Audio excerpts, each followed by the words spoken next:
Дарга ирэх гишүүдээ Монгол Улсын үндсэн хуулийн 39-р зүйлийн 2 дахь хэсэг заасан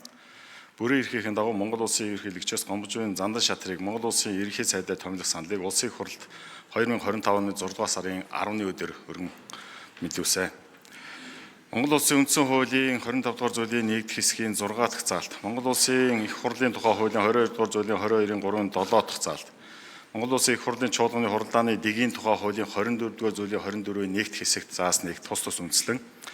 Монгол Улсын ерөнхий сайдаар томилох тухай саналыг төрийн байгуулалтын байнгын ороо 2025 оны 6 дугаар сарын 10-12-ны өдөр хуралдаанаараа бол хилцлээ. За Гомбожийн Зандан шатрын намтар эрхэлсэн ажлын талаар Монгол Улсын ерөнхийлөгч сая тодорхой танилцуулсан тул энийг бол орхиё. За ингээд байнгын орооны хуралдаанаар хилцэх үед асуудлыг хилцэх үед Улсын их хурлын гишүүн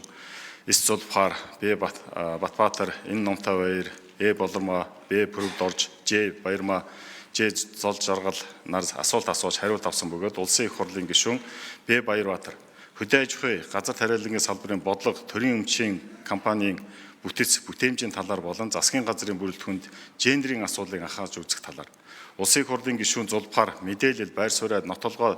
судалгаа нотгоонд тулгуулсан хариуцлагатайгаар илэрхийлэх тухай.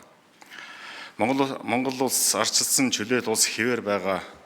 тул нийгмийг төөрөгдүүлэх, буруу ойлголт өгөхөд зайлсхийж төрийн албаны цомхон гэхээсээ илүү зохистой харьцааг барих талаар Улсын их хурлын гишүүн Эс Сандаг Очир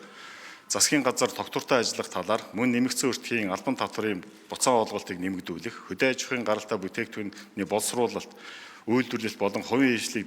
дэмжиж ажиллах талаар Улсын их хурлын гишүүн О Номинчмиг эдийн засгийн өсөлт, баялагын тэгш хуваарлтыг эргэн бүрт хүртээх талаар Улсын их хурлын гишүүн Б Баярбаатар иргэдийн сайн сайхны төлөө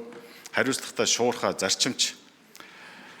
засгийн газар ажиллах талаар Улсын их хурлын гишүүн Номтой Баяр засгийн газарт хамтарч ажиллах тухай асуудал яригдаагүй. Улсын их хурлын гишүүн Э Болормоо төрийн албаны шинжилгээг цаг алдалгүй эхлүүлэх. Улсын их хурлын гишүүн О Алтан гэрэл засгийн газрын залгамж чанарыг хадгалж авилга, хүний эрх чөлөөний байдлын талаарх олон улсын индексүүдийг ахиулах чиглэлд анхаарч ажиллах. Улсын их хурлын гишүүн Ж Батэрдэн